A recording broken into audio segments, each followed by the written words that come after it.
Eu quero andar como ele andou, pisar nas pegadas que ele deixou. Vamos lá então?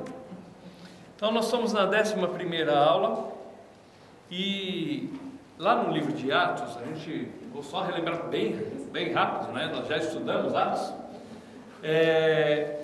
Em Atos 1:8, Jesus fala para os discípulos dele: olha, recebereis poder ao descer sobre vós o Espírito Santo e ser-me-eis testemunhas em Jerusalém, que é onde começou, aí Judeia, toda a Judeia, depois lá depois do capítulo 10 ali, do capítulo 11, tem a dispersão e as pessoas saem levando a palavra em volta, tanto no 8 a gente vê isso, quanto no 11, então está se cumprindo o que Jesus falou. Eram testemunhas em Jerusalém, depois foram pela região do estado todo, que é a Judéia, depois foram para o estado vizinho, que é Samaria, e até os confins da terra.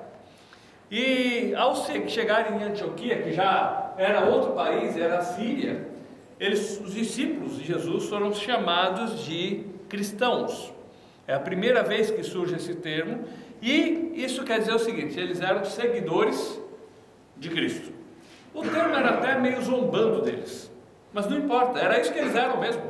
Eram pessoas que decidiram seguir a Cristo.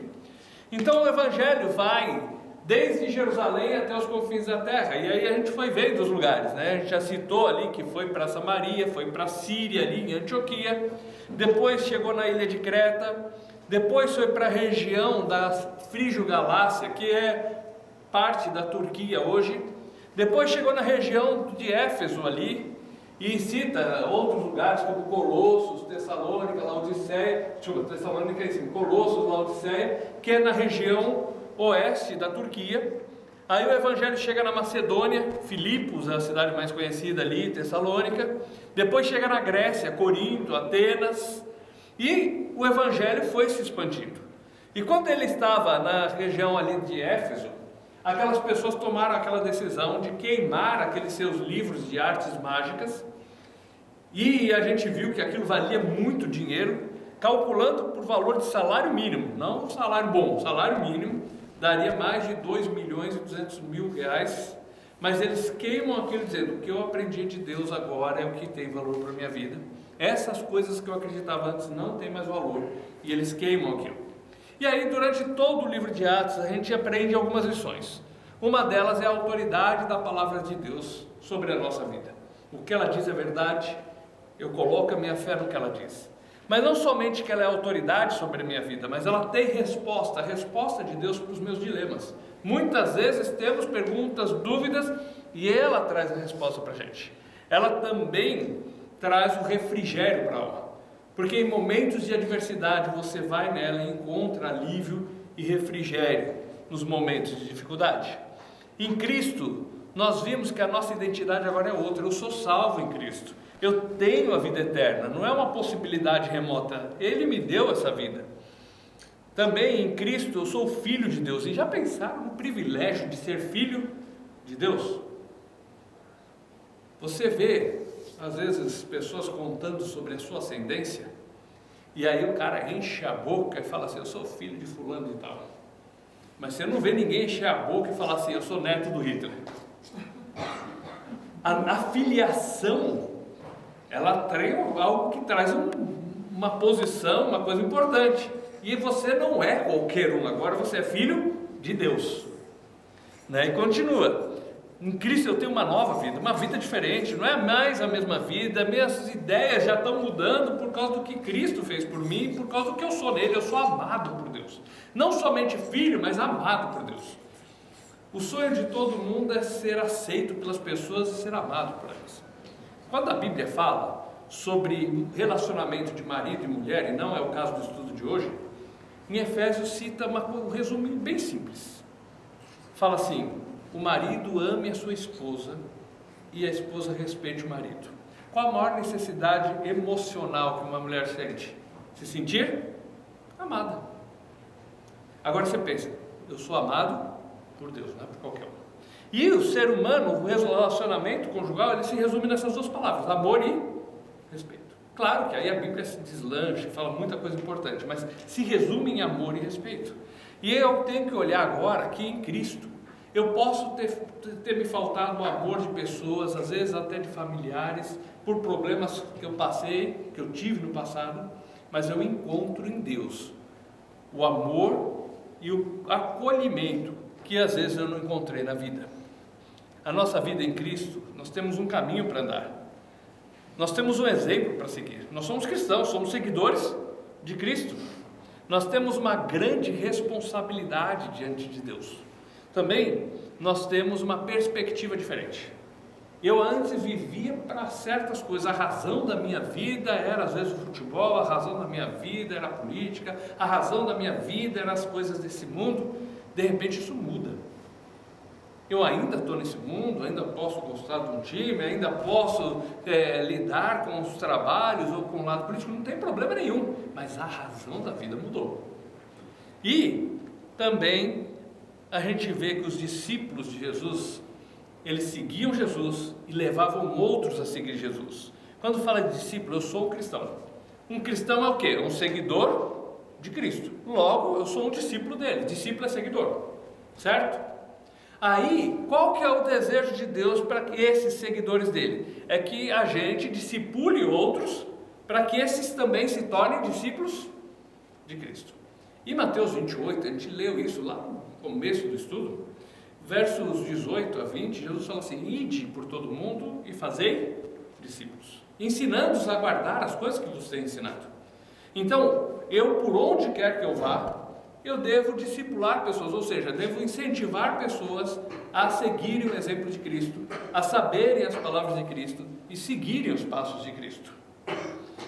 E aí a gente terminou o livro de Atos vendo que Paulo foi preso, e mesmo na prisão, Paulo escreveu cartas. Algumas das cartas que ele escreveu na prisão foi a carta aos Efésios, a carta aos Filipenses. Éfeso ficava na Turquia, Filipos ficava na Macedônia. Aí ele escreveu também uma carta para Filemon, nesse período que ele estava ali. Ele escreveu aos Colossenses, também na Turquia. E antes de ele até ser preso, ele escreveu uma carta aos Romanos, e é o que nós vamos estudar agora.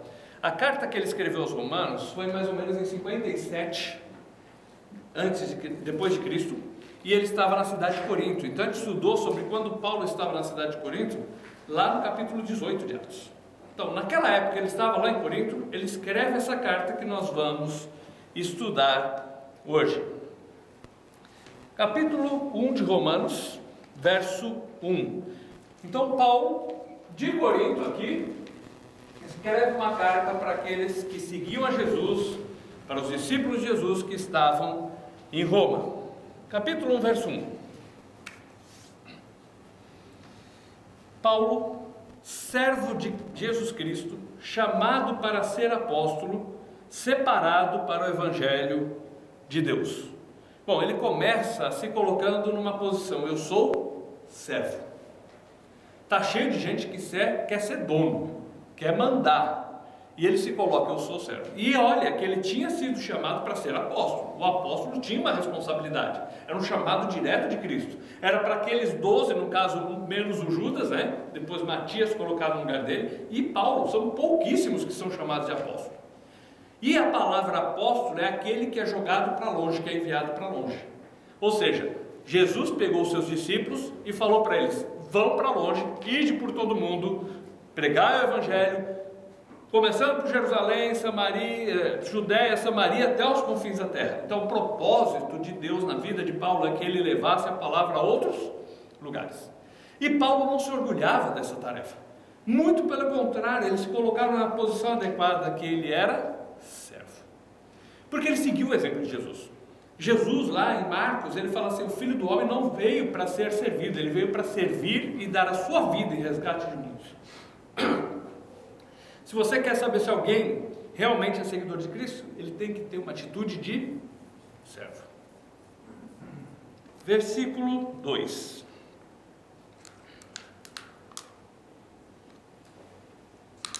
O qual foi por Deus outrora prometido, por intermédio dos seus profetas nas Sagradas Escrituras.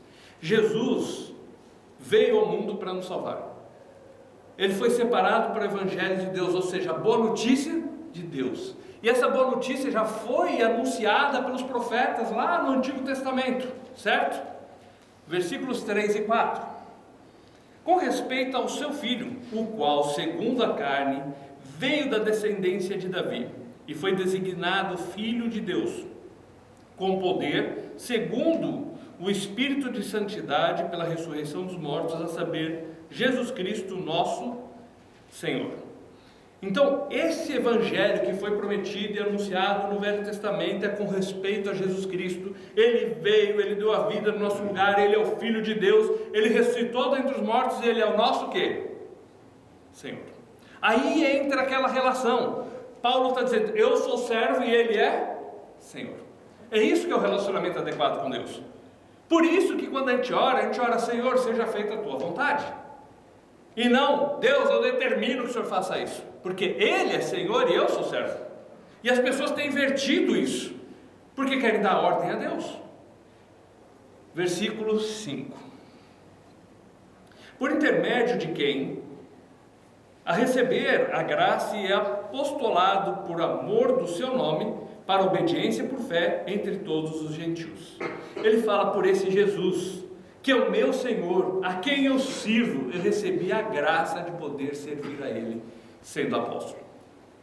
Veja que Paulo olhava para o fato de ter sido designado para um propósito, como um privilégio que Deus dava de servir a Deus. Versículos 6 e 7. Vamos ler esses versos pensando, quem que nós somos? O que nós temos? Verso 6. De cujo número sois também vós, chamados para serdes de Jesus Cristo.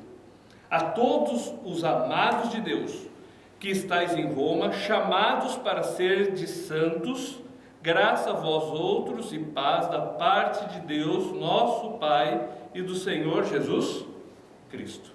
Olha só quanta coisa importante tem nesses dois versos. Ele está se referindo àquelas pessoas, se referindo a ele, se referindo a nós. Nós somos o quê? Chamados para ser de Cristo. Ele nos chama para segui-lo. Como ele fez com Pedro e com João. Vinde após mim e vos farei pescadores de homens. Ele fez isso com Pedro e André, com João e Tiago. Como fez para os outros chamando-os, ele também faz com Paulo, quando diz, Paulo, por que você me persegue? E aí Paulo se rende e agora vai e leve a palavra. Ele faz a mesma coisa com a gente.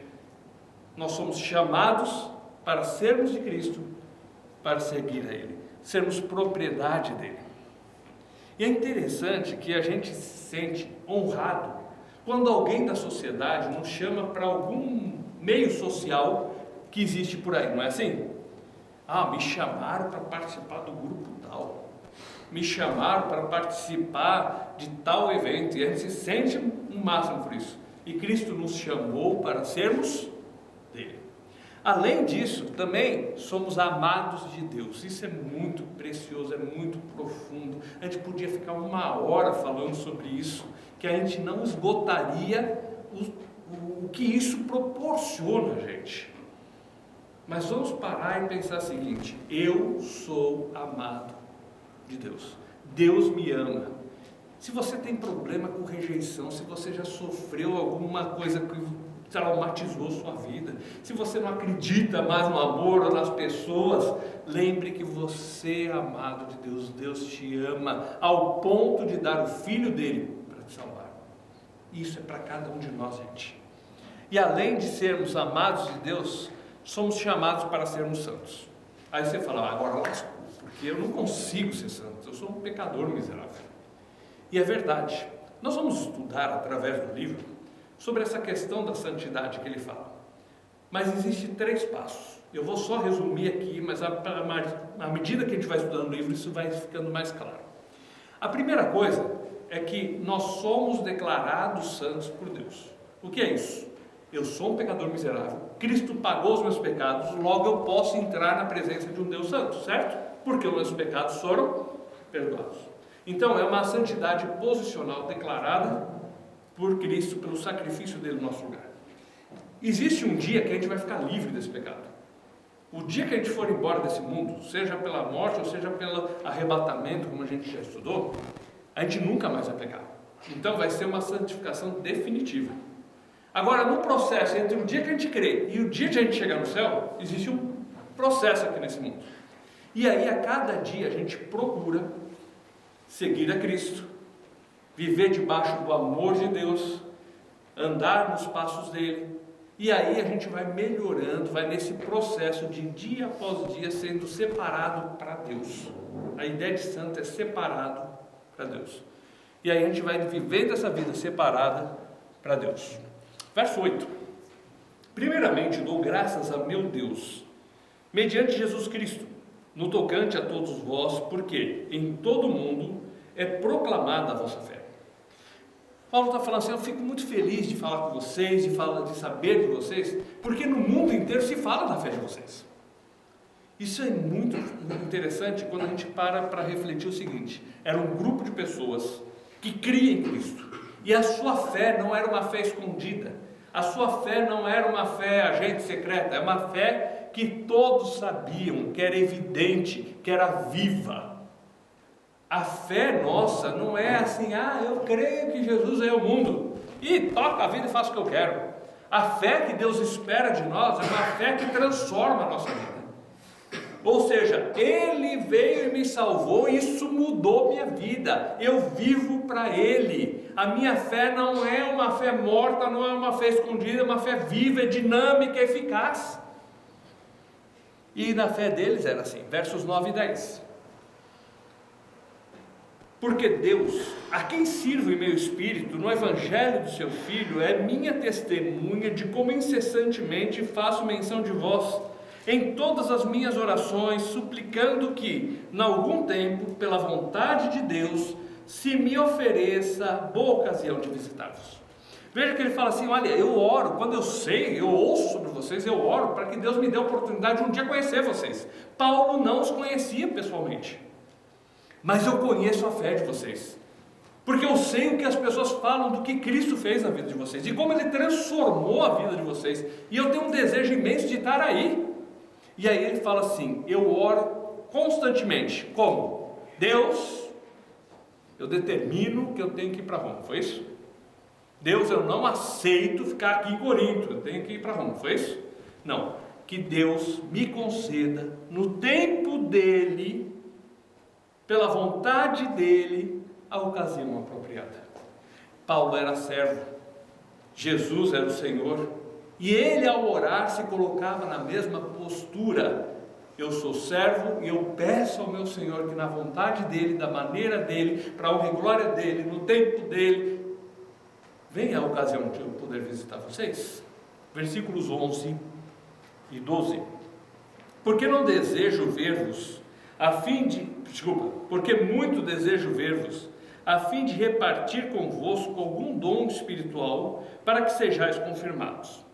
Isso é, para que em vossa companhia, reciprocamente, nos confortemos por intermédio da fé mútua, vossa e minha. Aqui ele cita a bênção da comunhão. O que é a bênção da comunhão? Eu sei, eu tenho alguma coisa da palavra e eu vou passar isso. E o outro também tem algo da palavra e ele passa aquilo e nós dois crescemos juntos, pela palavra de Deus. Paulo fala assim, eu estou indo aí para Roma. E ele não chega assim, eu sou o apóstolo e vocês vão ter muito para aprender comigo. Não, eu vou chegar aí e nós dois juntos vamos aprender. Eu com vocês, nessa comunhão, nós vamos ter um crescimento junto na palavra. Um vai confortar o outro, um vai animar o outro, um vai ajudar o outro. A comunhão, quando a palavra de Deus fala sobre isso, é que nem havia lá em Atos. Havia alguém necessitado, todos corriam para socorrer a necessidade daquela pessoa. Alguém estava preso, como Pedro, eles se juntavam em oração por aquela pessoa. Todos os dias eles queriam estar juntos para ouvir mais a palavra, para conhecer mais a palavra, para poder seguir aquilo que Jesus falava. Isso é comunhão, é ter algo em comum, e nós temos muito em comum. Nós temos o mesmo Pai, somos filhos de Deus, nós somos amados por esse Deus, nós temos o mesmo objetivo de vida que é agradar a Deus, nós temos a mesma disposição, o mesmo rumo a seguir, o mesmo propósito para a vida da gente, Temos muito em comum e podemos, sim, nos ajudar um ao outro para crescimento e para conforto. Versículos 13 e 14. Porque não quero, irmãos, que ignoreis que muitas vezes me propus ir ter convosco, no que tenho sido até agora impedido, para conseguir igualmente entre vós algum fruto, como também entre os outros gentios. Pois sou devedor, tanto de gregos quanto de bárbaros, tanto a sábios como a ignorantes. Paulo, quando ele olhava para as pessoas no mundo, ele sentia: eu tenho uma dívida com vocês. Ele olhava no mapa e via um lugar distante, via a Espanha: eu tenho uma dívida com esse povo. Eles não conhecem a palavra, eles não conhecem sobre Jesus. Eu sou devedor a todos, eu devo a judeus, a gregos, a gentios, a pessoas de todos os lugares. Elas precisam saber o que Jesus fez por elas. E Paulo olhava para si na responsabilidade de que onde tem alguém que ainda não ouviu a palavra, eu tenho responsabilidade de ir lá e contar para ele. Eu tenho responsabilidade de falar para um parente, eu tenho responsabilidade de falar para um vizinho, para um amigo, para um colega de trabalho, e para alguém que às vezes eu nunca vi, num ônibus que está lá passando uma dificuldade, ou de repente num outro lugar.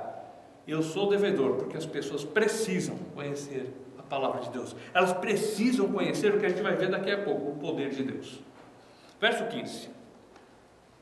Por isso, quanto está em mim, estou pronto a anunciar o Evangelho também a vós em Roma. Eu estou disposto a ir para Roma, eu quero estar aí com vocês. Se tem alguém que ainda não ouviu a palavra, eu quero passar a palavra para essa pessoa. Eu quero ter comunhão com vocês, eu quero crescer na palavra, nós termos uma amizade, conversarmos sobre a palavra de Deus, nos confortarmos mutuamente. Mas Deus ainda não me deu essa oportunidade. Mas eu tenho esse desejo. Mas Deus, no tempo dele, eu oro, mas no tempo dele, segundo a vontade dele, ele vai fazer isso. Versículo 16. Pois não me envergonho do Evangelho, porque é o poder de Deus para a salvação de todo aquele que crê, primeiro do judeu e também do grego. As pessoas pensam em poder de Deus em coisas grandiosas, tipo o cara chegar e começar a falar assim: Deus me revelou que o seu CPF é esse, e falar daquilo e daquilo outro, e curar um cego e um aleijado. Deus tem poder para fazer essas coisas. Jesus fez quando esteve no mundo, de curar as pessoas? Sim. Mas a maior expressão do poder de Deus é o fato de Jesus ter vindo ao mundo e morrido no nosso lugar. Porque Jesus, ele curou pessoas? Sim. Aí a gente lembra histórias. Ele ressuscitou Lázaro. Ele ensinou, ele exerceu autoridade sobre as pessoas que estavam oprimidas por demônios, sim. Mas o propósito maior da vinda de Cristo não foram essas coisas. Foi o quê? Morrer na cruz e pagar o preço do nosso pecado. A maior expressão do poder de Deus está no fato de Cristo ter morrido por nós, do amor de Deus ser derramado por nós, e é quando a gente crê, a gente recebe essa salvação. Isso é poder. Se você curar um aleijado, ele morrer depois, acabou a vida dele. Se você curar uma pessoa que está lá, sei lá, com câncer, e de repente passa 10 anos, ela vai morrer de outra coisa, acabou a vida dela. Mas o que Jesus oferece é para a eternidade inteira. Então, a maior manifestação do poder de Deus é o Evangelho, é a boa notícia, a salvação que ele oferece para nós. Versículo 17. Quando Paulo fala não me envergonhe, é interessante que era vivo isso. Lembra que quando ele passava, por onde passava, ele falava do Evangelho? Chegou em Atenas, ele começou a falar, e aí os filósofos, ele poderia ficar intimidado, não poderia? Não, ele se levanta e falou assim: eu quero falar assim com vocês, é sobre o Deus desconhecido, esse que vocês adoram sem saber quem ele é. Quando chegou diante do rei Agripa, ele preso, ele podia só: olha, eu te suplico, me tira daqui. Não, rei Agripa, ouça a minha história inteira. E aí conta como que Jesus o alcançou. E o rei Agripa ouve aquela história e fala assim: você acha que por isso só eu vou virar cristão? Mesmo assim ele ouviu. Quando ele estava preso em Roma, os soldados todos ouviram, depois não ouviram? A gente viu isso em Atos. Isso, a gente viu isso em Filipenses. Então ele não se envergonhava. Não importa se vão rir da minha cara, se vão me chamar de fanático, se vão me dizer que eu sou bobo de acreditar nisso, se eu sou ultrapassado, não interessa. O Evangelho é o poder de Deus que pode salvar as pessoas, tirar as pessoas das garras de Satanás e levar para Deus, tirar as pessoas do inferno e levar para o céu, libertar as pessoas, trazer refrigério para a alma dessas pessoas, trazer vida espiritual. E eu creio nesse Evangelho, por isso eu não me vergonho dele. Verso 17: visto que a justiça de Deus se revela no Evangelho, de fé em fé, como está escrito, o justo viverá por fé. A justiça de Deus se manifesta na boa notícia de que Jesus morreu por nós. E aí a gente vai estudar mais no finalzinho do estudo hoje sobre essa justiça de Deus. Ela é manifestada no Evangelho, é manifestada nessa boa notícia. Como que é isso? Nós estávamos separados de Deus, o homem pecador, merecia ir para o inferno. Cristo morre por nós e abre um acesso para a gente poder chegar até Deus. Quando eu creio, essa justiça é estabelecida. Eu não sou justo, eu sou pecador, mas Cristo é justo e abre um caminho para eu chegar até Deus. Ele perdoa os meus pecados, eu posso chegar até Deus. Eu recebo isso pela fé. Vamos para o verso 20. Agora nós vamos pular alguns versos para poder terminar o livro de Romanos em 4 semanas, né? Nós não vamos ter tempo de pegar todos os detalhezinhos, mas olha o que diz no verso 20: porque os atributos invisíveis de Deus, assim como o eterno poder, como também a sua própria divindade, claramente se reconhecem desde o princípio do mundo, sendo percebidos por meio das coisas que foram criadas. Tais homens são, por isso, indesculpáveis. O ser humano não tem desculpa diante de Deus. Algumas pessoas podem dizer assim: ah, mas e se tem alguém lá isolado, não sei aonde, nunca ouviu sobre isso? Será que Deus não vai dar um jeitinho para salvar ele? A Bíblia diz que o ser humano não tem desculpas diante de Deus, porque Deus deixou um testemunho vivo que serve para todas as pessoas desse mundo. Uma vez eu estava conversando com uma pessoa sem estudo, não sabia ler. Nós sentamos na varanda e começamos: olha só o mato, tudo verde, mas quando a gente chega perto, uma árvore, a folha é comida, uma planta, a folha é comida, a outra, a casca é comida, o caule, a outra, a raiz. Uma, a casca é remédio, na outra, a folha é remédio, na outra, o cipó é remédio. Uma folha grande, outra pequena, uma redonda, outra bicuda. Um fruto, cada fruta tem um gosto totalmente diferente. Imagina como seria sem graça se todas as frutas tivessem o mesmo gosto. A gente olha para os animais: o porco dá banha, dá carne, o boi a vaca dá leite, né? E dá carne para a gente, a galinha dá ovo, dá carne, o cachorro ajuda a cuidar da propriedade. E aquela árvore serve para quê? Não serve para nada. Serve sim, num dia de calor tem a sombra dela. A gente olha para tudo que foi feito. E aí eu falo assim para ele: olha, o cara que fez isso é muito inteligente. Aí ele falou: é verdade. Aí eu estou indo embora, aí ele vem atrás de mim: ô Valdir, queria estudar a Bíblia, vamos começar? Falei, eu não falei, né? Falei, vamos sim. Mas eu pensei, a gente já começou. Quando a gente começou a falar sobre a criação, sobre a grandeza de quem fez tudo isso, a gente pode ver através do que Deus fez. Olha para o céu, os cientistas com toda a tecnologia, com os super telescópios que eles têm, com os satélites de tudo que é tipo, ainda não sabem a dimensão do universo. O ser humano, a quantidade de células, e o funcionamento de cada parte, e com todo o estudo do mundo, ainda não sabem definir tudo que temos. Aqui, através das coisas que foram criadas, existe um testemunho que mostra que existe um Deus, existe um Criador, e por isso o homem não tem desculpa diante de Deus. E ele vai continuar explicando por que esse homem não tem essa desculpa diante de Deus. Verso 21: porquanto, tendo conhecimento de Deus, pela criação, pelo testemunho que Deus deixou, tendo conhecimento de Deus, não glorificaram como Deus, nem lhe deram graças, antes se tornaram nulos em seus próprios raciocínios, obscurecendo-se-lhes o coração insensato.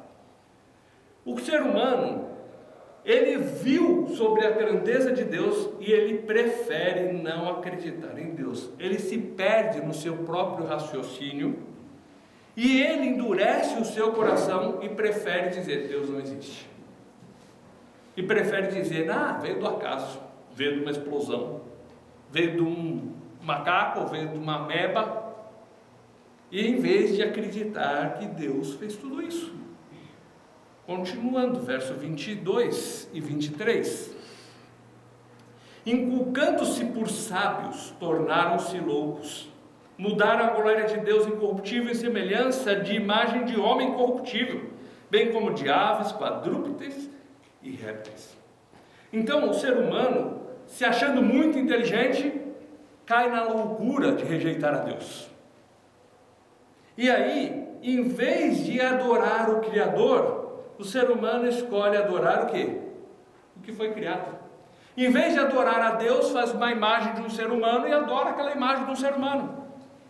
Ou adora a vaca, ou adora um pássaro, ou adora algum outro animal. Na Índia a vaca é sagrada, certo? Tudo bem que no Brasil o sagrado é a picanha, né? Mas na Índia a vaca é sagrada, adoram a vaca. O ser humano esquece-se de Deus, se achando muito inteligente. Uns negam a existência dele e se tornam loucos, porque acabam caindo em contradição até no aspecto científico, como a gente já estudou na primeira fase. Alguns começam, em vez de adorar a Deus, adoram a imagem de um ser humano ou de um animal. Versos 24 e 25. Por isso, Deus entregou tais homens à imundícia pelas concupiscências do seu próprio coração, para desonrarem o seu corpo entre si, pois eles mudaram a verdade de Deus em mentira, adorando e servindo a criatura em lugar do Criador, o qual é bendito eternamente. Amém. Então o ser humano chega a um ponto que ele escolhe adorar a criação, a criatura, em vez de adorar o Criador. Então por isso o homem não tem desculpas diante de Deus. A gente vai ver no 2 e no 3 que existe também aqueles que se acham muito bonzinhos, que se acham muito santos, que existem os religiosos, e eles também não têm desculpa diante de Deus. Mas veja que até aquele que está isolado lá no meio do mato, ele olha para a criação e fala assim: quer saber, eu vou adorar o sol, eu vou adorar uma pessoa, eu vou adorar um animal, mas não adora a Deus. Em vez de adorar o Criador, adora a criatura. Versículos 26 e 27. O resultado disso, o que isso produz é que se eu não tenho um Deus para dar satisfação, se eu não tenho um Deus a quem temer, se eu não tenho um Deus que pode dizer o que eu faço, eu posso fazer qualquer bobagem que eu quiser. Por isso que o mundo está um caos. Olha os versos 26, e nós vamos ler até o 32 já falando isso. Nós vamos ler 26 e 27 agora. Por causa disso, os entregou Deus às paixões infames, porque até as mulheres mudaram o modo natural de suas relações íntimas por outro contrário à natureza. Semelhantemente, os homens também, deixando o contato natural da mulher, se infamaram mutuamente em sua sensualidade, cometendo torpeza, homens com homens, e recebendo em si mesmos a merecida punição do seu erro. O ser humano, por causa que ele não quer se render ao Criador, ele fica entregue a todo tipo de prática que é contrária a Deus. Eu prefiro negar a Deus, porque eu sei que o que eu faço é errado. E continua, não é só esse pecado citado aqui, ele continua citando outros. Olha o 28. E por haverem desprezado o conhecimento de Deus, o próprio Deus os entregou a uma dissolução mental, uma disposição mental reprovável, para praticarem coisas inconvenientes. E aí ele vai dar a lista. O que o ser humano é? O que o ser humano faz? Cheios de toda injustiça, malícia, avareza, maldade, possuídos de inveja, homicídio, contenda, dolo, malignidade, sendo difamadores, caluniadores, aborrecidos de Deus, insolentes, soberbos, presunçosos, inventores de males, desobedientes aos pais, insanos, pérfidos, sem afeição natural, sem misericórdia. É uma descrição do mundo hoje. Por que o mundo está como está? Porque eles preferem adorar a criatura em vez do Criador. Eles negam a existência de um Deus porque não querem dar conta a Ele. Então eu faço o que eu quero, eu sou meu Deus, eu mando na minha vida. E aí, por causa disso, o ser humano comete todo tipo de pecado. Um comete um tipo aqui, outro comete outro lá. E aí o que comete esse tipo, ele não comete o outro. E aí ele se acha melhor que aquele porque ele cometeu aquela coisa. Eu sou melhor que o assassino, mas eu faço outra coisa. Todo ser humano não tem desculpas diante de Deus. Todos estão separados de Deus. Todos estão longe de Deus por causa do pecado. Olha o verso 32. Ora, conhecendo eles a sentença de Deus, de que são passíveis de morte os que tais coisas praticam, não somente as fazem, como também aprovam os que assim procedem. Vocês já perceberam como o mundo está hoje? De que quando uma pessoa faz uma coisa certa, todo mundo se admira. O cara achou uma coisa ruim, sabe que o outro vai lá e devolve. Todo mundo, oh! Por quê? O normal virou o quê? Eu vou me aproveitar dos outros. Alguém é honesto num negócio, todo mundo, puxa, que pessoa diferente. Hoje o diferente é ser bom, é ser certo. Porque o ser humano não tem mais o temor a Deus, adora a criatura em vez do Criador, se distanciou de Deus, por isso ele é indesculpável diante de Deus. Mesmo sem ter ouvido um versículo da Bíblia, ele tem a criação como testemunho, mas ele não quer saber de Deus, mesmo assim. No capítulo 2, ele vai falar outro tipo de gente que é indesculpável diante de Deus. Pode falar. Posso comentar? Pode falar. A Bíblia é, vamos dizer, tão antiga, né? Sim. E aqui fala sobre a sexualidade, né? Sim. Isso Deus já tinha. Muito, muito. E cita todo tipo, e veja só, a Bíblia, esse é um deles que cita ali. Tem gente que às vezes só se apega a esses detalhes só, mas é uma lista grande. Isso é parte do que Deus cita. E todos eles são a mesma coisa. Hoje está tudo assim: desobedientes de pai, insolentes, aborrecidos de Deus, e vai embora. Desobediente de pai, É. Já ouviu em algum lugar isso, né? Sobrou para você, rapaz. O velho te trouxe aqui para isso, sabia? Para quem está em casa, foi um pai falando desobediência de pais aqui, só para o pessoal de casa entender. Capítulo 2, verso 1. Ela é muito atual, porque o ser humano era assim e é assim.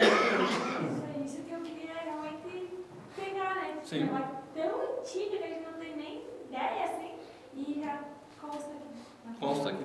mas hoje essa tua fala, a conclusão é que realmente que hoje o diferente é ser certo. Né? Eu fui agora na escola buscando um filho mais novo, daí eu parei na faixa, um carro passou, outro carro parou. Daí eu pensei nisso, nossa, agora tem gente que para na faixa. Coisinha simples, né? Sim. Coisinha simples. Agora, eu tive em São Paulo um encontro de lideranças e eu me senti estranho, porque lá eu era diferente. Lá essas bandeiras de sexualidade, estava tudo lá sendo debatido, diversidade, e eu falei, onde que eu estou? O que eu vim fazer aqui? Mas o importante é você estar lá também e defender o teu conceito, não o teu preconceito. Porque Sim. tem uma grande diferença. Sim. O colega advogado está aí, né? É. Onde você pode defender o que tu tem de conceito sobre sexualidade, Sim. porque sem ser taxado do preconceituoso. Sim. É o direito que eu tenho, é a convicção que eu tenho. Sim. Então, embora São Paulo, que é o mundo está em São Paulo, e lá, nossa, o natural o diferente é nós. Hétero, é nós, família, nós temos que ser casado, é nós preocupar com os filhos. É isso. Sim. Se a Bíblia já mostra isso, a gente se surpreendeu com o que a Bíblia mostra, imagina o que ela tem para mostrar ainda. Sim. Tem muita coisa interessante. Muita coisa. Só em Romanos vocês vão ver que tem bastante. Mas é isso aí. Vamos lá, capítulo 2, verso 1. Outro tipo de gente que é indesculpável diante de Deus. Verso 1. Portanto, és indesculpável, ó homem, quando julgas. Quem quer que sejas. Porque no que julgas a outro, a ti mesmo te condenas, pois praticas as mesmas coisas que condenas. Então é aquela coisa, o ser humano fala assim: onde já se viu esses caras lá de Brasília, que roubou tanto, mas ele não devolve o troco que vem a mais no mercado. Ele pega as uvas ali no mercado e come sem pagar. Não é? É fácil acusar os outros. Mas quando a gente acusa os outros, a gente está mostrando que a gente também erra. Porque muitas vezes a gente acusa os outros de coisas que a gente mesmo comete. Então, o homem não tem desculpas diante de Deus. Ele pode não ler nem um versículo da Bíblia, mas a sua própria consciência o condena. Porque muitas vezes, ele sabe muitas vezes o que é certo ou errado, mas muitas vezes erra. Então mostra que ele também é pecador. Mas ele se acha melhor que os outros. Ele julga os outros. Olha o verso 4, falando ainda sobre esse tipo de gente. Ou desprezas a riqueza da sua bondade, tolerância e longanimidade, ignorando que a bondade de Deus é que te conduz ao arrependimento? O ser humano não tem desculpas diante de Deus, porque Deus, na sua riqueza de bondade, Deus estende a mão para o ser humano, e Deus quer conduzir o ser humano ao arrependimento, para que ele reconheça: eu sou um pecador, eu preciso do Salvador. Eu me achava bom, eu me achava melhor que os outros, mas eu realmente reconheço que eu sou pecador, eu preciso dele. E Deus, na sua riqueza de bondade, Ele nos alerta, Ele nos avisa, Ele quer nos conduzir até o quê? Até o arrependimento. O ser humano, se não se arrepender, ele nunca vai chegar diante de Deus. Se ele achar que ele é melhor que os outros, se ele achar que ele é bom, que ele não tem pecado, que ele nunca erra, ele nunca vai chegar e dizer assim: eu preciso do Salvador. E Deus, na bondade dele, quer nos mostrar isso.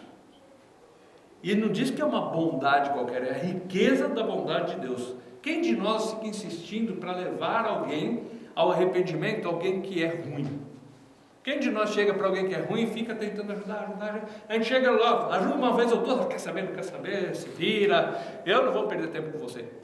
E Deus, na sua riqueza de bondade, Ele insiste com a gente, mesmo quando a gente é teimoso, mesmo quando a gente é orgulhoso, e Ele vem e Ele procura a cada um de nós e quer nos conduzir ao arrependimento. Verso 5: mas segundo a tua dureza e coração impenitente, acumulas contra ti mesmo ira para o dia da ira e da revelação do justo juízo de Deus. Então Deus, na sua bondade, na riqueza da sua bondade, quer nos levar ao arrependimento. Mas quando eu tenho um coração duro, eu só estou acumulando mais ira, mais a mão de Deus no dia do juízo. Aí ficou pesado esse verso, porque Deus nos chama a esse arrependimento, Deus nos exerce bondade, Ele exerce riqueza de bondade, mas o coração duro da gente não deixa. E com isso, a nossa punição, o nosso castigo vai ser justo. Se eu não quero me render a Ele, o juízo de Deus é justo para comigo. Por isso que o homem não tem desculpas diante de Deus. E quando fala do coração duro, a gente lembra da parábola do semeador. Lembra que a semente cai no coração duro, o diabo já tira e pronto, acabou. Não brota. Então muitas pessoas ouvem sobre a riqueza da bondade de Deus, mas elas rejeitam essa bondade, não se arrependem e estão acumulando sobre si mais ira, por causa do seu coração duro. O problema é a dureza do coração humano. Vamos para o verso 11 e 12. Porque para com Deus não há acepção de pessoas. Assim, pois, todos os que pecaram sem lei, também sem lei perecerão. E todos os que com a lei pecaram, mediante a lei serão julgados. Ou seja, Deus não faz acepção de pessoas. Eu não sabia a lei de Deus. Você vai ser julgado do mesmo jeito, porque a sua consciência te condena, porque você julga os outros e faz errado. Ah, eu sabia a lei de Deus. A lei de Deus vai te condenar, porque você também é um pecador. Para Deus não tem acepção de pessoas. Para quem nunca ouviu, para quem ouviu, para quem está lá no mato e nunca soube nada, o ser humano não tem desculpas diante de Deus, porque Deus dá muitas oportunidades na sua riqueza, da sua bondade. Ele manifesta através da criação seus atributos, as suas qualidades, quem Ele é. Ele manifesta através da nossa consciência, mostrando o certo e o errado, para que a gente saiba que a gente precisa se render a Ele, mas o nosso coração duro não deixa. E aí, com lei ou sem lei, o julgamento é certo, porque para Deus não tem acepção de pessoas. Versículo 16. No dia em que Deus, por meio de Cristo Jesus, julgar os segredos dos homens, de conformidade com o meu Evangelho. Veja que o julgamento que Deus vai fazer é mediante Cristo e em conformidade com o Evangelho. O que é o Evangelho? Cristo morreu pelos nossos pecados. O Evangelho é a boa notícia de Deus. Qual é essa boa notícia? Eu era pecador e ia para o inferno, e Deus agora mandou seu Filho, Jesus morreu por mim, Jesus ressuscitou, certo? A base do julgamento é o Evangelho. Se eu não creio no Evangelho, eu estou acumulando ira para mim por causa do meu coração duro. Se eu ouço a bondade de Deus, a riqueza da bondade de Deus que me leva ao arrependimento, eu cedo, eu confio nele, eu vou ser salvo. A base não é eu. A base é o que Cristo fez por mim, se eu creio ou se eu não creio no que Ele fez por mim. Vai ter um julgamento, é certo que vai ter, mas esse julgamento tem uma base sólida. Por quê? Se fosse baseado em nós, cada um interpreta do jeito que quiser. Tem 2 advogados aqui, você consegue jogar a lei para cá e para lá, na base da interpretação. Não é assim? Isso não é só com a advocacia, é até nós. Quando é o outro, não vale. Quando sou eu, vale. Quando é o outro, tem que ir para cá desse miserável. Quando sou eu quero misericórdia. Então, o ser humano é assim, mas a base do julgamento de Deus é uma base sólida, que é uma só. Seja para com o judeu, seja para com o gentil, seja para com uma pessoa culta que tem estudo e que tem a sua mente, só que na sua mente às vezes ela rejeita a bondade de Deus. Tem aquele que nunca ouviu nada, mas tem a criação. O homem não tem desculpas diante de Deus. O julgamento é certo e é baseado no Evangelho. Versos 17 a 20. Se porém tu, que tens por sobrenome judeu, e repousas na lei, e te glorias em Deus, que conheces a sua vontade e aprovas as coisas excelentes, sendo instruído na lei, que estás persuadido de que és guia dos cegos, luz dos que se encontram nas trevas, instrutor dos ignorantes, mestre de crianças, tendo na lei a forma da sabedoria e da verdade. Aí ele começa a falar do judeu, que conhecia a Bíblia. Veja que falou de um que nunca teve oportunidade, que só conhecia a criação. Entra num outro, de um cara culto, um cara que se acha muito inteligente, muito bom. E aí agora chega no judeu, no religioso. Vamos para o terceiro grupo, é o religioso. Será que o religioso tem desculpa diante de Deus? Aí fala, você judeu, conhece a lei, se acha melhor, você é o guia, é você que é o que vai ajudar aqueles que estão nas trevas. Então ele tinha aquele orgulho, eu sou judeu, a Bíblia está na minha língua, eu conheço as coisas. Às vezes não é um judeu, hoje pode ser outro tipo. Eu sou da igreja fulana de tal, meu pai era dessa religião, meu avô, e vai, e se orgulha de tudo que faz, nós é que temos a verdade, né? Agora olha o que diz o verso 21, falando do judeu, e serve para qualquer um que se orgulha pela sua situação religiosa. Tu, pois, que ensinas a outrem, não te ensinas a ti mesmo. Tu que pregas que não deve furtar, e furtas. Tá, você conhece, você sabe, você prega, mas você não pratica. Você sabe a lei, fala que tem que guardar a lei, mas você mesmo não consegue guardá-la. Você mesmo erra. Ou seja, você também não tem desculpas diante de Deus, porque você também é um pecador. Seja o que adora uma criatura em vez do Criador, seja o que julga os outros, se achando melhor que todo mundo, seja o religioso. Todos os seres humanos são pecadores e não têm desculpa diante de Deus. Verso 24. Pois, como está escrito, o nome de Deus é blasfemado entre os gentios por vossa causa. Ou seja, porque o judeu praticava as coisas que iam contra Deus, fazia com que os outros povos zombassem do nome de Deus por causa dos erros que eles faziam. É como se a gente chegasse e resolvesse falar, olha, você tem que confiar em Deus, porque Deus é que pode salvar a gente, mas aí você sai fazendo tudo que é errado, ou eu. E aí as pessoas começam a zombar, que Deus é esse? Olha só o que ele faz. Então, havia 3 tipos de pessoas.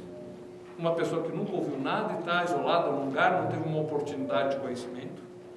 o homem culto que se achava bom e que julga os outros, e o religioso. E para os três, sempre a frase é a mesma: você é indesculpável diante de Deus. Capítulo 3, versos 1 e 2. Bom, se o judeu não tem desculpa diante de Deus, então vamos lá. Qual é, pois, a vantagem do judeu? Ou qual a utilidade da circuncisão? Muita, sobre todos os aspectos. Principalmente porque os judeus foram confiados os oráculos de Deus. Ou seja, as profecias, a voz de Deus ao ser humano veio através da nação de Israel. Então eles tinham vantagem? Claro que tinham. Só que essa vantagem também tinha responsabilidade, porque eles sabiam mais do que os outros. Então tinham vantagem? Tinham. Mas qual o problema deles então? Verso 3, vamos continuar lendo. E daí? Se alguns não creram, a incredulidade deles virá a desfazer a fidelidade de Deus? Então por que alguns judeus não creram? Isso desfaz a fidelidade de Deus? Porque eles não quiseram saber do Salvador. Isso quer dizer que esse Salvador não veio? Porque eles rejeitam esse Jesus. Quer dizer que ele não salva? Ali é a resposta do verso 4. De maneira nenhuma. Seja sempre Deus verdadeiro e todo homem mentiroso. Porque está escrito: para seres justificado nas tuas palavras e venhas a vencer quando fores julgado. Então, seja sempre Deus verdadeiro. Seja no questionamento religioso, seja no questionamento científico, seja no questionamento dos pensamentos humanos, seja sempre Deus verdadeiro e todo homem mentiroso. Muitas vezes a gente se quebra porque não segue esse verso, porque a gente quer fazer do jeito da gente e sempre vai dar errado. Versículo 8. E por que não dizemos, como alguns caluniosamente afirmam que fazemos? Pratiquemos males para que venham bens. A condenação destes é justa. Tem muita gente que fala assim: eu fiz tudo, entendi, Jesus pagou os meus pecados, está tudo pago, então vou fazer o que eu quero, está pago mesmo. E aí fala assim: a condenação desse miserável é justa, porque ele não entendeu nada. A fé verdadeira produz alguma coisa. Como que a gente sabe que Noé acreditou em Deus quando falou do dilúvio? Porque ele fez o quê? Foi dormir debaixo da árvore. Não, ele foi lá e fez a arca. Como que a gente sabe que Abraão creu quando Deus falou: olha, leva Isaac lá e oferece para mim? Porque ele foi até lá. A fé verdadeira, ela produz alguma coisa na vida da gente, ela é viva. E aí está falando, tem gente que diz assim: ah, podemos fazer o que quiser. Não, não pode não. Nós temos uma responsabilidade. E aí ele vai entrar muito forte nisso no capítulo 6. Mas aí deixa para a semana que vem, né? Verso 9. Que se conclui? Temos nós qualquer vantagem?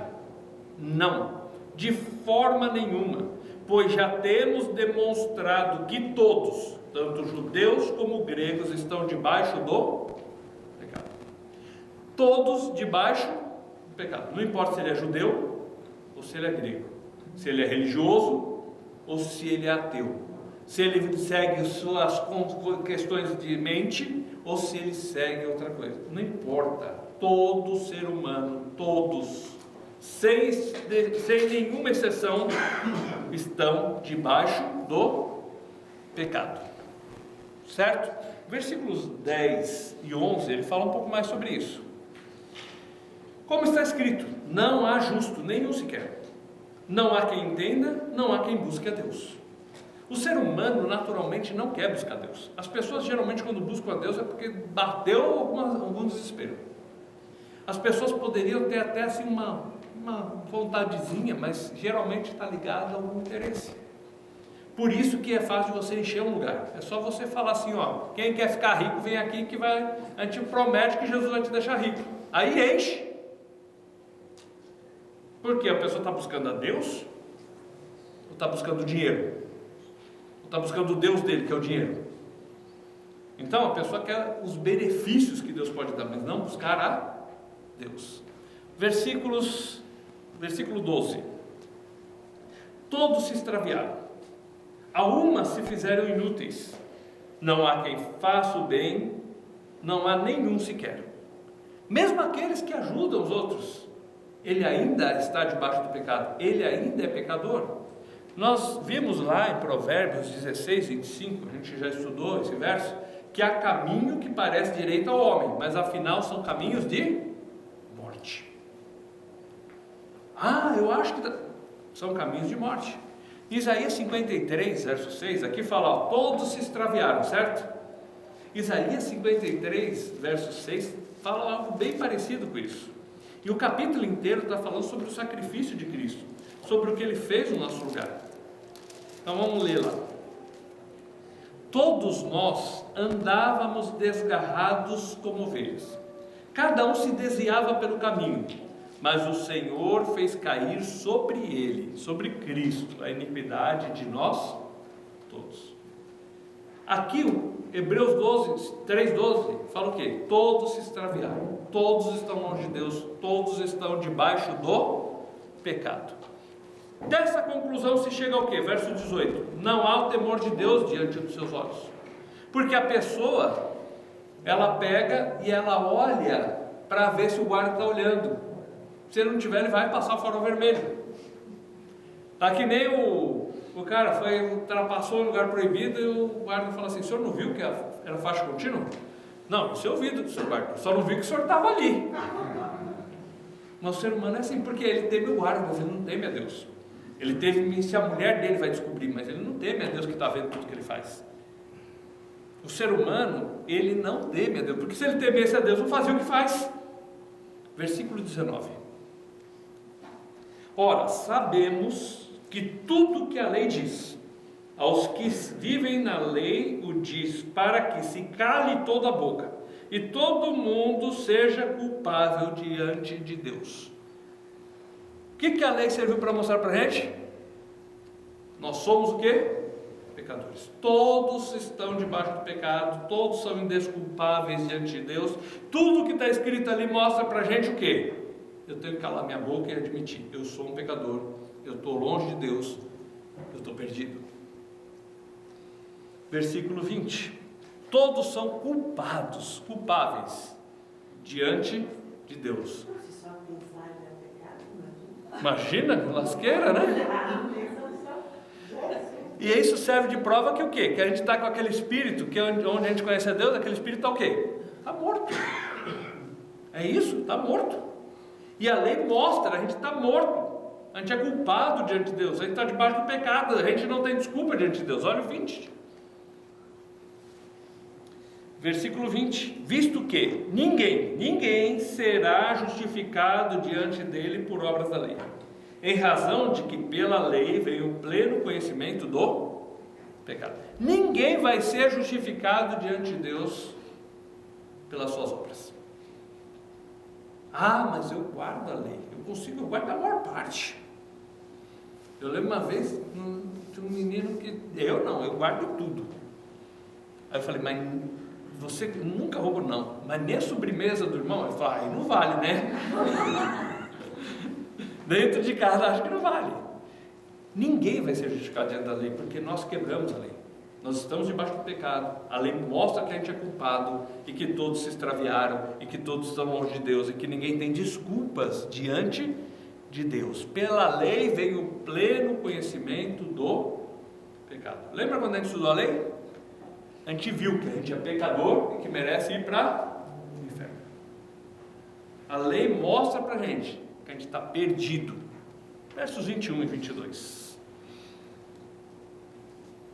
Mas agora, sem lei, se manifesta a justiça de Deus testemunhada pela lei e pelos profetas.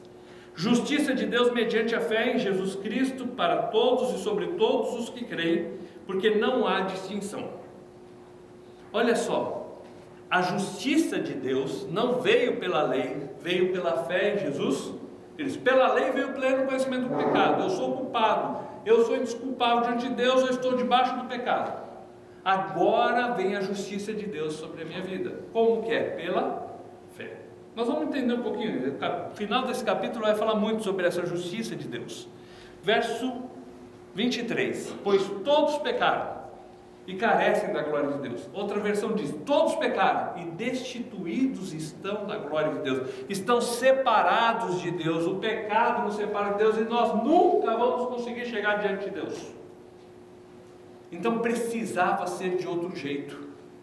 O homem não tem desculpa diante de Deus, está debaixo do pecado, está perdido pela lei. A lei mostra que a gente é culpado diante de Deus, a lei mostra que estamos totalmente perdidos, mas agora veio a justiça de Deus em Cristo. E como que é essa justiça? Então vamos lá, verso 24. Sendo justificados gratuitamente por sua graça, mediante a redenção que há em Cristo Jesus. A justificação é um ato onde Deus gratuitamente nos declara justos diante dele. O que tinha que acontecer nessa questão da justiça de Deus? Havia lá na balança a justiça pesada. Deus tinha que punir o pecado, certo?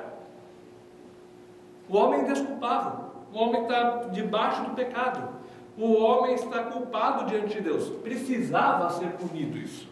Só que o amor de Deus ansiava por salvar o homem. Então, como que Deus equilibra isso? Cristo morre no nosso lugar, a justiça está satisfeita. Como Cristo morre no nosso lugar, então o amor de Deus também é satisfeito, porque Deus providencia o seu Filho para morrer no nosso lugar. A justificação é um ato onde Deus nos declara justos diante dele, não pelos nossos méritos, não pelas nossas obras, não pela nossa bondade, mas pelo que Cristo fez por nós. Cristo disse: está tudo pago. Ele pagou tudo. Agora Deus pega e eu pego e digo assim: eu creio que Ele pagou os meus pecados. E aí Deus fala assim: então está pago, você pode entrar na minha presença. Deus nos declara, é um ato judicial. Se você for estudar a fundo todos os versos bíblicos que falam sobre a justificação, é uma declaração do juiz dizendo: você é inocente. Não porque você é inocente, porque alguém pagou a sua dívida. Você é culpado, mas alguém pagou, então você está livre. Então é um ato onde Deus nos declara justos diante dele, por causa do sacrifício de Cristo, e Deus põe a justiça de Cristo na nossa conta. Na nossa conta estavam os nossos pecados. Cristo paga, remove, lembra que a gente estudou? Removeu o nosso escrito de dívida inteiramente e encravou na cruz. Ele pagou, tirou esse escrito de dívida. E agora ele pega isso e coloca na nossa conta a justiça de Cristo. Por isso que somos justificados, a Bíblia fala que estamos justificados diante de Deus. E aí cita nesse mesmo verso 24 sobre a redenção. O que é a redenção? Nós estamos perdidos por causa dos nossos pecados. Jesus vem, dá a vida no nosso lugar e nos compra para Deus. A gente precisaria de bastante tempo para entrar em tudo que está envolvido. Porque no ato da redenção existe a remissão dos pecados, ou seja, o perdão dos pecados. Mas Cristo nos compra para Deus. Então é como se fosse assim: eu estou longe, perdido num lugar, e alguém vai lá e paga o preço para me buscar e me trazer de volta.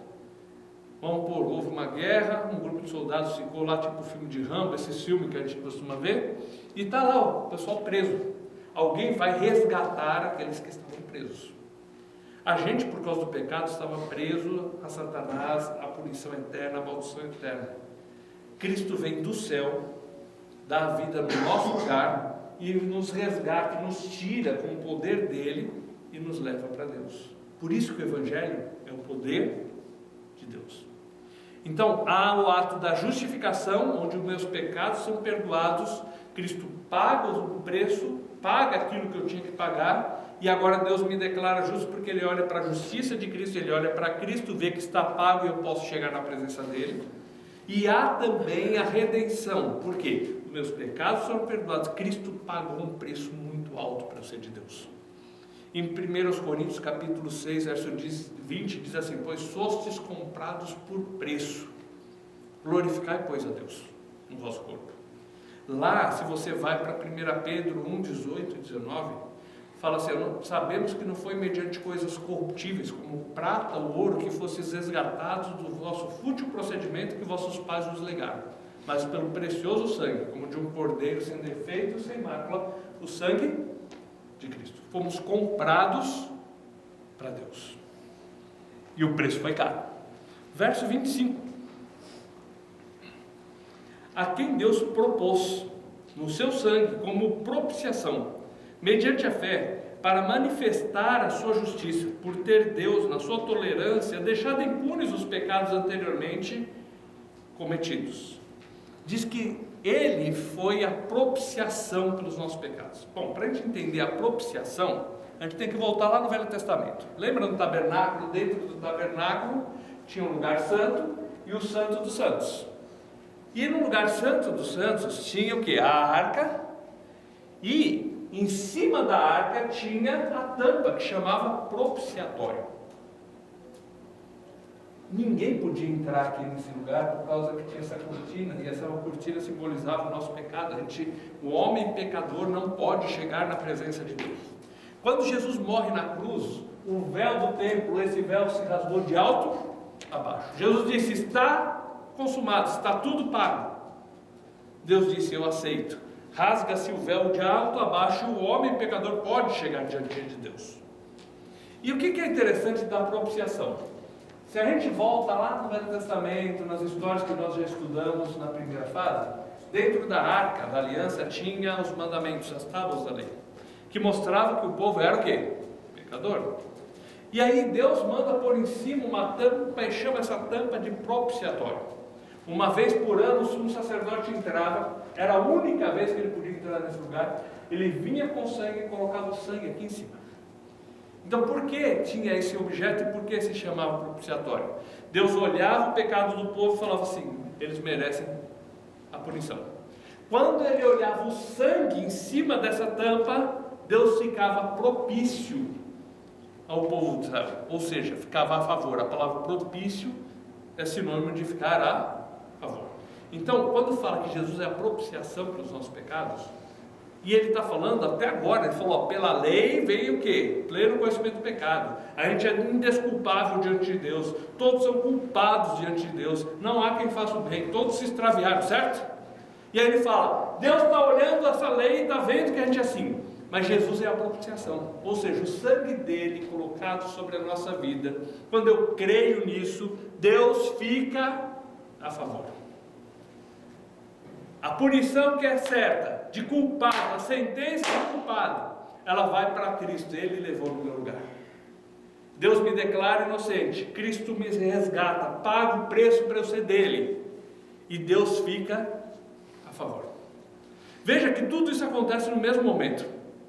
Quando a gente olha, se a gente pegar para estudar um ensino que é muito interessante, que é a soteriologia, que é a doutrina da salvação, é tudo de uma vez só. Na hora que eu creio, eu recebo a justificação, quer dizer, eu sou declarado justo diante de Deus, porque Cristo levou a minha punição.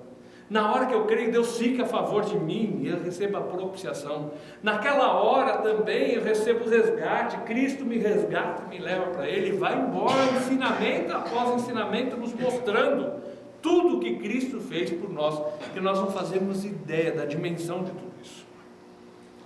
Versículo 26. Tendo em vista a manifestação da sua justiça no tempo presente, para ele mesmo ser justo e justificador daquele que vai na igreja fulana de tal. É isso que está escrito na Bíblia? Daquele que tem fé em Jesus. Ele justifica aquele que tem fé em Jesus Cristo, aquele que confia em Jesus, aquele que tem fé nele, no que ele fez. Versículo 27. Onde, pois, a jactância, o orgulho, né? A palavra jactância é orgulho. Onde está a jactância, o orgulho? Foi de todo excluída. Por que lei? Das obras? Não. Pelo contrário, pela lei da fé. Algumas pessoas têm a ideia seguinte: eu dizer que eu tenho a vida eterna, que eu creio em Cristo, que eu vou para o céu, isso é muito orgulho, só Deus que sabe. Mas aqui está falando exatamente o contrário. Cadê o orgulho disso? Não tem. O orgulho seria assim: eu guardo a lei, eu sou bom, eu consigo, eu vou chegar no céu porque eu mereço. Aí está o orgulho. Agora, quando eu digo, eu sou um pecador, eu sou miserável, eu mereço ir para o inferno, e digo assim: Senhor, por favor, tem misericórdia de mim, é um ato de humildade, não de orgulho. E aí ele fala: eu te dou de presente a vida eterna. Não, Deus, tá, de presente não quero. Eu sou um homem trabalhador, eu quero que custe alguma coisa para mim. Está vendo como a salvação ser gratuita pela fé em Cristo, pelo que Cristo fez em nós, não tem nada de orgulho. É exatamente o contrário, é eu me humilhar diante de Deus e me arrepender, que nem disse o capítulo 2. Mas tem gente que tem o coração duro e não quer se arrepender.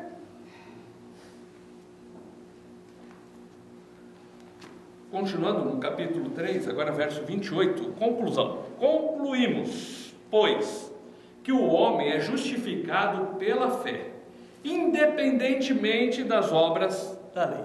Qual a conclusão de tudo isso? Do 1 até agora. Deus manifestou o poder dele, me salvando. Sou justificado por causa do que Jesus fez por mim. Isso não depende das minhas obras, não depende do que eu faço, não depende da lei. Eu sou indesculpável diante de Deus, eu mereço castigo, eu sou culpado, mas Cristo pagou os meus pecados na cruz e eu sou declarado justo pelo sacrifício dele no meu lugar. Versículo 31. Anulamos, pois, a lei pela fé? Não, de maneira nenhuma, apenas confirmamos a lei. Por que confirmamos a lei? A lei não diz, olha, você não pode fazer isso, isso, isso, isso. Se você fizer, você merece um castigo. Quando eu digo, é verdade, eu sou um pecador e eu preciso de Jesus, eu estou concordando com a lei. Eu estou confirmando o que a lei diz. Eu não estou dizendo que a lei é ruim. Eu estou dizendo que eu sou ruim, que não consegui guardar a lei. Então eu não estou anulando a lei. Eu estou concordando com a lei de que eu realmente preciso de Jesus Cristo como meu Salvador. No capítulo 4, ele vai dar o exemplo de Abraão, para mostrar que a justificação vem pela fé em Jesus Cristo. E ele usa muito forte o exemplo de Abraão, porque o judeu era muito forte Abraão, certo? E o judeu achava que ele ia ser salvo pela lei. Agora vamos ver então sobre Abraão. Abraão foi justificado por obras ou foi justificado pela fé? E aí vamos ver o que a Bíblia diz, capítulo 4, versos 1 até 3. Que, pois, diremos ter alcançado Abraão, nosso pai, segundo a carne? Porque se Abraão foi justificado por obras, tem do que se gloriar, porém não diante de Deus. Pois, que diz a Escritura? Abraão creu em Deus e isso lhe foi imputado por justiça. Veja só, Abraão, se ele foi salvo pelas obras, ele pode se orgulhar, mas não diante de Deus, diante dos homens. Eu sou melhor que vocês. Eu fui salvo, olha só, eu guardava a lei de Deus, vocês não. Mas não é assim, Deus não fez assim. A Bíblia diz que Abraão foi salvo quando ele creu, e isso foi imputado como justiça. Imputar é literalmente colocar na conta, ou seja, Deus colocou na conta dele, então está justificado, porque creu.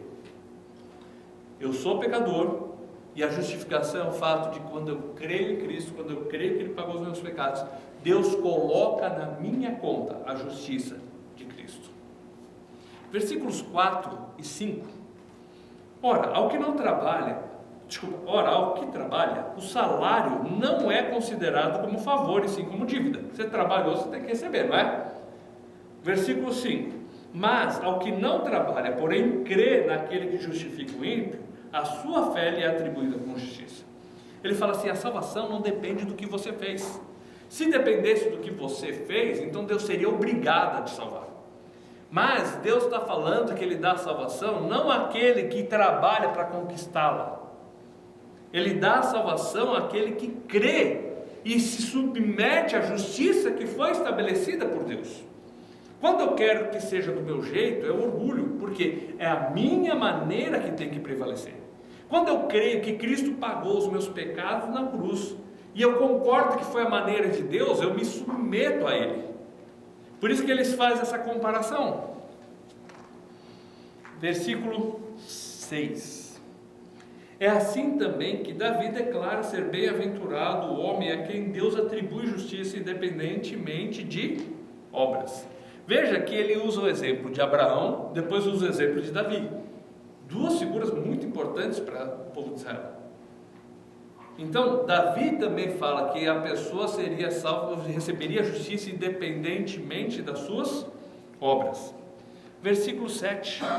Bem-aventurados aqueles cujas iniquidades são perdoadas, cujos pecados são cobertos. Feliz é aquele que confia no sacrifício de Cristo, os seus pecados são perdoados. E aí ele vai citando um pouco mais sobre o povo de Israel, e vamos adiantar para o verso 16, que diz assim: esta é a razão porque provém da fé, para que seja segundo a graça, a fim de que seja firme a promessa para toda a descendência, não somente ao que está no regime da lei, mas também ao que é da fé que teve Abraão, porque Abraão é o pai de todos nós.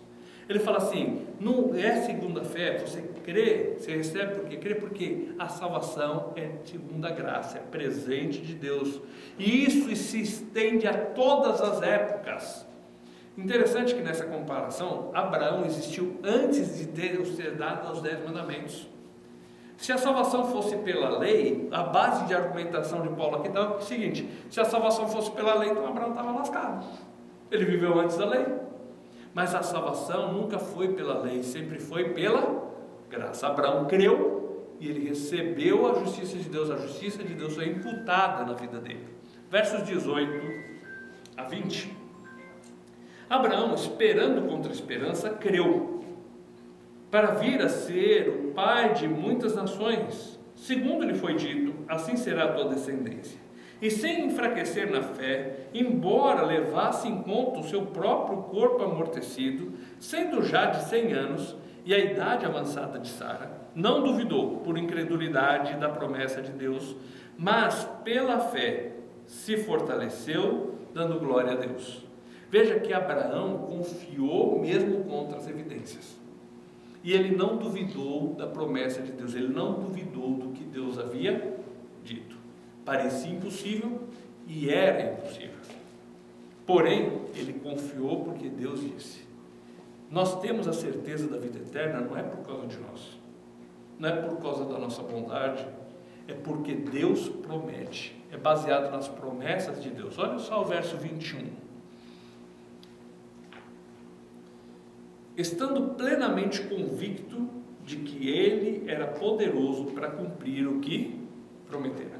Por que Abraão confiou? Porque ele sabia que Deus tinha condições, Deus era poderoso para cumprir o que havia prometido. E por que nós podemos ter certeza da vida eterna? Porque nós sabemos que Deus tem condições e que Deus é poderoso para nos dar a vida eterna. Versículo 22. Pelo que isso lhe foi também imputado para a justiça. De novo, imputado para justiça. Foi colocado na conta dele, porque ele creu que Deus era poderoso para fazer, para cumprir a sua promessa. Versos 23 a 25. E não somente por causa dele está escrito que lhe foi levado em conta, mas também por nossa causa, posto que a nós igualmente nos será imputado, a saber, a nós que cremos naquele que ressuscitou dentre os mortos, a Jesus nosso Senhor, o qual foi entregue por causa das nossas transgressões e ressuscitou por causa da nossa justificação. Jesus foi entregue por nós. Ele faz a comparação. Abraão teve fé em Deus, confiou em Deus, e isso lhe foi imputado como justiça, porque ele cria que Deus era poderoso para cumprir o que prometeu. Isso não foi escrito somente por causa dele, mas também por nossa causa. Aqueles daquela época de Paulo e nós também hoje. Porque a mesma forma de salvação é por querermos que Jesus na cruz pagou os nossos pecados. E que Deus o ressuscitou. E pelo fato de Ele estar vivo, nós temos vida eterna, nós somos justificados diante de Deus, nós podemos chegar diante de Deus. Capítulo 5, verso 1. Justificados, pois, mediante a fé, temos paz com Deus por meio do nosso Senhor Jesus Cristo. Justificados diante de Deus, nós temos paz com Deus. Antigamente a gente era inimigo de Deus, a gente vai ver nos próximos versos. A gente estava contra Deus, a gente era indesculpável, a gente merecia o castigo. E agora a gente tem paz com Deus, Deus é nosso amigo, nós somos amados de Deus. Mudou a nossa vida, mudou a nossa colocação, a nossa identidade. Eu agora vivo em paz com Deus, eu tenho acesso a Deus, eu posso colocar diante dele as minhas ansiedades, eu posso confiar nele para cuidar da minha família, eu posso entregar a ele as minhas ansiedades, os meus problemas, porque eu sei que ele cuida de mim. Mudou completamente. Antes eu era inimigo de Deus, agora eu tenho paz com Deus, eu sou amigo dele, eu sou amado por ele. Versículo 2: por intermédio de quem obtivemos igualmente acesso pela fé a esta graça na qual estamos firmes e gloriamo-nos na esperança da glória de Deus. Veja só que nós temos, além de ter a paz com Deus, nós temos acesso pela fé. Nós podemos chegar diante dele, como nós estudamos lá em Hebreus capítulo 4, verso 16, podemos chegar diante dele com confiança, porque nós sabemos que vamos chegar diante de um trono de graça, e lá tem misericórdia e graça estendida a nós e socorro no momento oportuno. Então nós temos a salvação, somos justificados diante de Deus, temos paz com Deus, temos acesso pela fé. Verso 6: porque Cristo, quando nós éramos fracos, morreu a seu tempo pelos ímpios. Nós éramos fracos, incapazes de ser salvos. Nós nunca teríamos força para pagar o nosso castigo. Nunca tivemos força, sempre fomos fracos e quebramos a lei de Deus.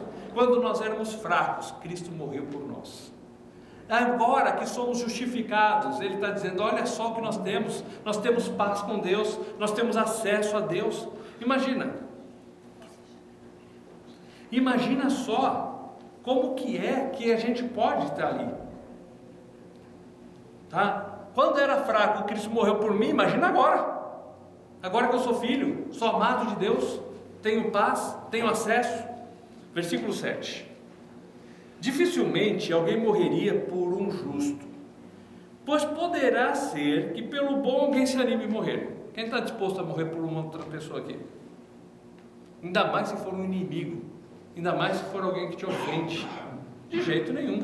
Mas olha só o verso 8: mas Deus prova o seu próprio amor para conosco, pelo fato de ter Cristo morrido por nós, sendo nós ainda pecadores. Cristo morreu por nós quando nós éramos fracos. Cristo morreu por nós quando nós éramos pecadores. Olha o verso 9: logo, muito mais agora, sendo justificados pelo seu sangue, seremos por ele salvos da ira. Imagina só que quando a gente era inimigo, Cristo morreu por nós. Quando a gente era fraco, Cristo morreu por nós. Imagina agora que a gente foi justificado. A gente tem paz, a gente tem acesso, a gente vai ser salvo da ira vindoura. A gente tem acesso a Deus, a gente vai morar no céu. Você acha que agora Deus vai abandonar a gente, sendo que Ele já deu a vida quando a gente era ruim? Agora que a gente foi declarado justo, agora que a justiça de Cristo foi colocada sobre nós. Olha o verso 10: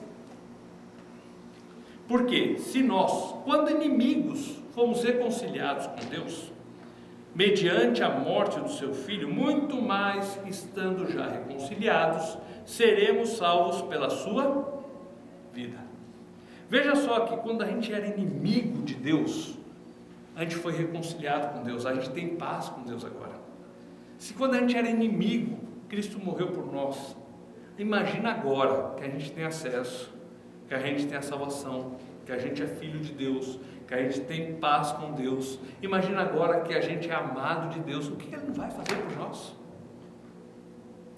Imagina o que Ele não oferece a nós. Imagina o amor dEle. Se quando a gente era inimigo, o amor dEle deu o Filho dEle por nós, imagina o amor dEle estendido a nós hoje, no meio do que nós vivemos como filhos dEle, amados por Ele. Versículo 11: e não apenas isso, mas também nos gloriamos em Deus, por nosso Senhor Jesus Cristo, por intermédio de quem recebemos agora a reconciliação. Então, a gente era inimigo de Deus, agora a gente foi reconciliado com Deus, a gente é amigo de Deus, a gente tem acesso a Deus, a gente é filho de Deus, a gente é amado, a gente tem paz.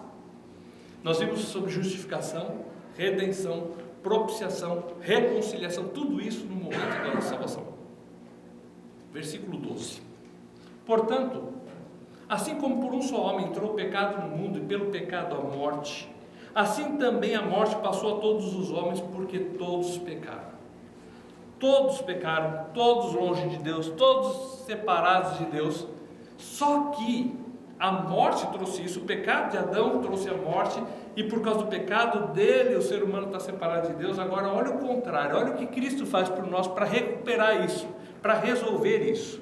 Porque durante a morte, durante o pecado, a morte reinou. Olha só, entretanto, reinou a morte desde Adão até Moisés, mesmo sobre aqueles que não pecaram à semelhança da transgressão de Adão, o qual prefigurava aquele que havia de vir.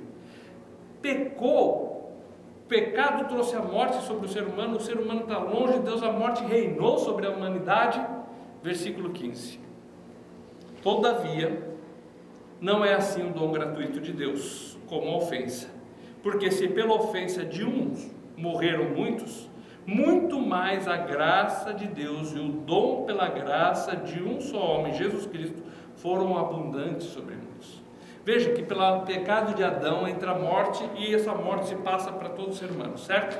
Agora vem Jesus, morre no nosso lugar, resolve o problema do pecado, e agora nós podemos chegar diante de Deus, e a graça dele foi abundante a tal ponto de resolver o que aconteceu lá atrás. Continua, verso 16. O dom, entretanto, não é como no caso em que somente um pecou, porque o julgamento derivou de uma só ofensa para a condenação, mas a graça transcorre de muitas ofensas para a justificação. Fala assim, olha, qual foi o problema? Adão pecou e trouxe a desgraça para o ser humano, certo? De uma ofensa veio o problema. Agora, o que Cristo veio resolver não foi só uma ofensa, não foi só a ofensa de Adão, foi da ofensa de muitos. Ou seja, ele veio para resolver a ofensa de Adão e de cada um de nós aqui. Então o que ele oferece, o que ele faz por nós, a graça é superabundante, porque ela passa muito além, porque não é só para resolver uma das ofensas, é para resolver todas as ofensas. Por isso que ele diz, está tudo pago. Versículo 17. Se pela ofensa de um, e por meio de um só, reinou a morte, muito mais os que recebem a abundância da graça e o dom da justiça reinarão em vida por meio de um, a saber, Jesus Cristo. Veja só aqui, veio a morte por um, e agora a graça é tão abundante, que agora nos traz uma vida diferente, onde nós temos um Senhor que reina sobre nós, que é Jesus Cristo, e nós vivemos para o agrado dele. A graça dele não só nos tira do inferno, mas dá razão para a nossa vida. Nós pertencemos ao Senhor, nós somos do reino dele, e é pela graça dele. Verso 18. Pois assim como por uma só ofensa veio o juízo sobre todos os homens para a condenação, assim também por um só ato de justiça veio a graça sobre todos os homens para a justificação que dá vida. Ou seja, Jesus resolve o problema de uma vez por todas, e abundantemente a graça de Deus vai muito além do que a ofensa que foi cometida. Verso 19. Porque, como pela obediência de um só homem, muitos se tornaram pecadores, assim também por meio da obediência de um só, muitos se tornarão justos. Ou seja, nós somos salvos pela obediência nossa? Não, pela obediência de Cristo. Foi a obediência dele que trouxe vida para nós, foi a obediência dele que trouxe graça para nós, foi a obediência dele que trouxe a justificação para nós, é a obediência dele que nos salva, que nos torna justos diante de Deus, reconciliados com Deus, tendo acesso direto a Deus, sendo amigos de Deus. Foi a obediência dele que nos resgatou das garras do diabo e nos levou para Deus. Foi a obediência dele que nos tornou aprovados, aceitos diante de Deus, como diz a doutrina da propiciação. Verso 20. Sobreveio a lei para que avultasse a ofensa, mas onde abundou o pecado, superabundou a graça. Ou seja, a graça de Deus vai muito além do que o pecado tirou. Ela nos leva muito além do que o pecado tirou do ser humano? Verso 21. A fim de que, como o pecado reinou pela morte, assim também reinasse a graça pela justiça para a vida eterna mediante Jesus Cristo, nosso Senhor. Bom, quando a gente chega nesse ponto, fica aquela pergunta: bom, Jesus me salvou, está garantido, sou amado por Deus, sou filho de Deus, Ele me deu tudo isso, certo? Tenho acesso, tenho paz com Deus, sou amigo dele. Então, como que vai ser minha vida agora? Como que eu vou viver a partir daqui? Eu posso realmente fazer o que eu quero? Será que é porque Ele perdoou tanto, então eu posso continuar pecando? Então, a partir do verso 6, do capítulo 6, começa a responder essas perguntas. Tá, e agora? Eu que recebi tudo isso de Jesus, como vai ser a minha vida daqui para frente? Semana que vem a gente continua o estudo. Boa semana a todos, que Deus abençoe todos vocês. Eu quero viver como Ele aqui, com os olhos nos céus e as mãos a servir.